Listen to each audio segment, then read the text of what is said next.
નમસ્કાર, મારું નામ કૃષ્ણા છે અને આજે આપણે વાત કરીશું કે આપણી જે ભારતીય સરકાર છે અને આપણી જે ઇન્ડિયન ગવર્મેન્ટ છે એ જે એમના લોકો છે ઇન્ડિયાના, એટલે કે આપણા બધા માટે કેવી રીતે સ્ટેન્ડ લે છે અને આપણી કેવી રીતે રક્ષા કરે છે એની વાત કરીએ. તો આ જે કાશ્મીરમાં એટેક થયો છે પહેલગામમાં, તો એ જે પ્લેસ છે એ ટુરિસ્ટ પ્લેસ છે, એટલે કે ત્યાં લોકો છે એ આવતા જતા રહે છે અને આપણા દેશના તો ખરા પણ વિદેશથી પણ લોકો આવે છે ત્યાં.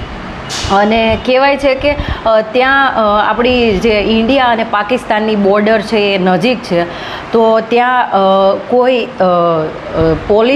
પોલીસને એ લોકો નહોતા.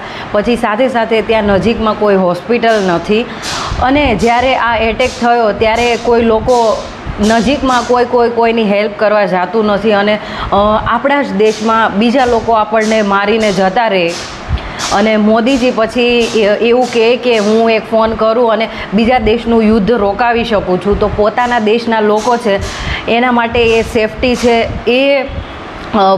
એને કરી નથી શકતા કે આપણે આપણા ઘરમાં પણ સેફ નથી, આપણે બહાર નથી જઈ શકતા. અને જે મોદીજી અને એમના જેટલા જે સરકારી કર્મચારી છે એમની પાસે તો સિક્યુરિટી છે અને એ લોકો પોતાની સિક્યુરિટી સિવાય બહાર નીકળતા નથી.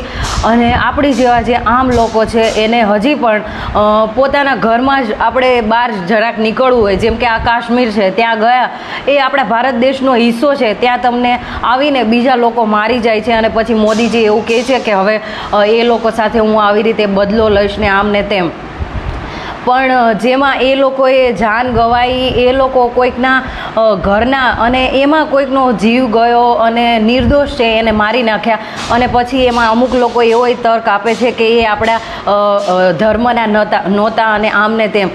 તો સીધી વાત અને તર્કની વાત હું તમને કહું કે સાચે તમે ધર્મમાં માનતા હોય તો કોઈ ધર્મ એવું શીખવાડતો નથી કે તમે બીજા ધર્મની હત્યા કરો અને બીજા લોકો છે એમને ઠેસ પહોંચાડો. એટલે કે તમે કોઈ તમારું જે ધર્મનું પુસ્તક છે એને બરાબર વાંચ્યું નથી, એનો મતલબ એ થયો છે. અને ભારત દેશમાં જે આપણા પોલિટિશિયન્સ છે એ તો પોતાની સિક્યોરિટી અને એને ગમે એવી રીતે જ રહે છે, પણ લાચાર કે આપણે બધા ટેક્સ ભરીને આપણી સુરક્ષા છે એ આપણે કાયમ નથી કરી શકતા. એ આ એક વસ્તુ છે અને આ એક વાતની નિશાની છે કે તમે તમારા ઘરમાં પણ સેફ નથી. અને તોય હજી મોદીજી એવું કહે છે કે હું એની સાથે બદલો લઈ લઈશ, પણ જે લોકો મરી ગયા એને તમે પાછા નથી લાવી શકતા. અને આ હુમલો થયો પછીથી નિર્ણયો લીધા, તો એના પહેલાં તમે શું કરતા હતા?